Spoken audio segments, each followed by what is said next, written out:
Hello student, welcome back to the science class once again. Thank you all for watching my previous videos and an additional thank you for staying home. So what was the topic of discussion in the last video? In the last video we discussed about the effects of force. I hope all of you have understood the effects of force.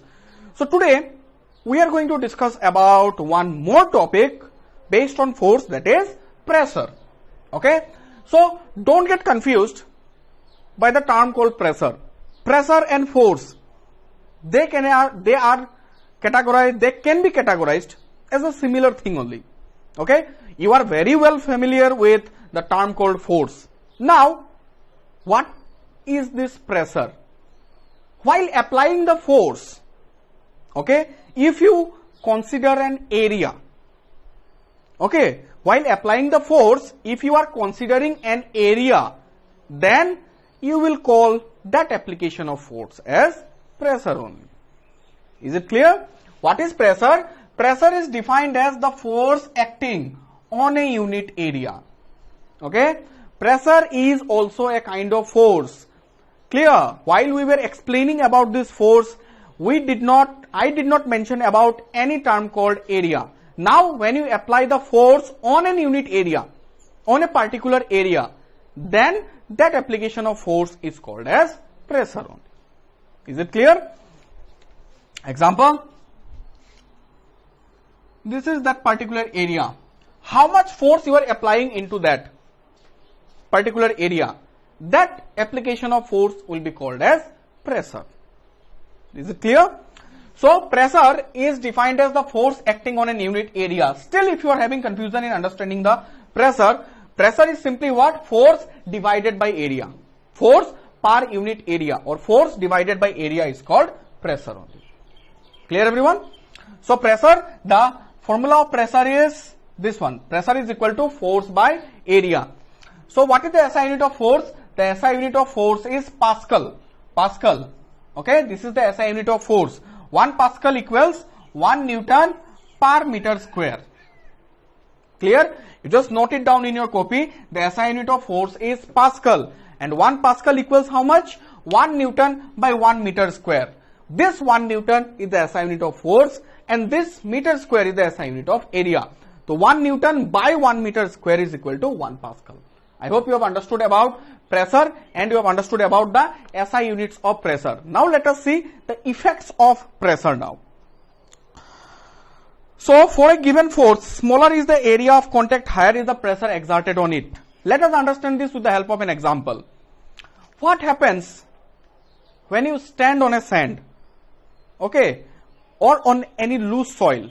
Okay, the place where you are standing, the soil is very loose. Okay, or for example, you are standing on a sand. Then what happens? As you stand on the sand, what happens? Your feet slowly by slowly starts to emerge inside the sand. I hope most of you have observed that, right? But what will happen when you sleep on that sand? Do you think your body is going to go down into that sand? Definitely no.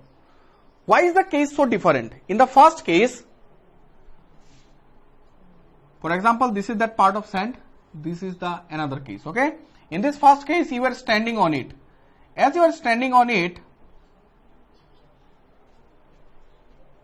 the force exerted by your whole body was acting on this smaller area. As a result, what happened?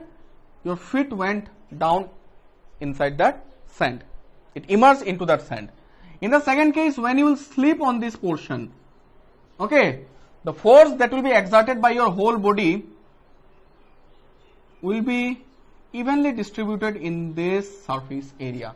Now if you just compare the surface area of your feet to the surface area while you will be sleeping, then the surface area will be larger in this case, will be greater in this case. So in this case, less force will be exerted into that sand. As a result, what will happen? Your body will not immerse into this sand.